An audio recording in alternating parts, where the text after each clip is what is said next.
நாட்டையே உலுக்கிய பொள்ளாச்சி பாலியல் வழக்கில் மே 13ஆம் தேதி தீர்ப்பு வழங்கப்படும் என கோவை மகளிர் நீதிமன்றம் அறிவித்திருக்கிறது. இது தொடர்பான அண்மை செய்தியை பார்த்துக் கொண்டிருக்கிறோம்.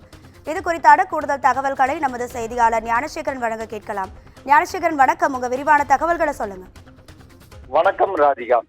தமிழ்நாடு மட்டுமல்ல, நாட்டையே உலுக்கிய பொள்ளாச்சி பாலியல் வன்கொடுமை வழக்கு விசாரணை கோவை மகளிர் நீதிமன்றத்தில் நடைபெற்று வருகிறது. கடந்த 2019ஆம் ஆண்டு பொள்ளாச்சியில் பல பெண்களை குறிவைத்து பாலியல் வன்கொடுமை செய்து அதனை வீடியோவாக பதிவு செய்து அவர்களை மிரட்டிய கும்பல் கொடூரத்தனமானது அம்பலமானது. மேலும் பாதிக்கப்பட்ட பெண்கள் கெஞ்சுவதான வீடியோ காட்சிகளும் சமூக வலைதளங்களில் வெளியாகி சமூகத்தையே பதற வைத்தது. நாட்டையே உலுக்கிய இந்த வழக்கில் சபரிராஜன், திருநாவுக்கரசு, வசந்தகுமார், சதீஷ், மணிவண்ணன், அருளானந்தம், கரண் பால், பாபு மற்றும் அருண்குமார் ஆகிய 9 பேரை கைது செய்யப்பட்டனர். இந்த வழக்கு சிபிஐ விசாரணை நடத்தி வருகிறது.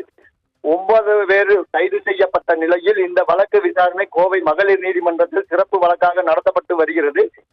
கைது செய்யப்பட்ட 9 பேர் சேலம் மத்திய சிறையில் அடைக்கப்பட்டுள்ள நிலையில் கோவை நீதிமன்றத்தில் வழக்கு விசாரணை முழுவதும் வீடியோ கான்பரன்சிங் முறையில் நடத்தப்பட்டு வந்தது. விசாரணையில் ஆஜராகும் சாட்சிகள் மற்றும் வழக்கறிஞர்கள் உள்ளிட்ட அனைவரும் மூடப்பட்ட நீதிமன்ற அறைகளில் விசாரணை பங்கேற்றனர்.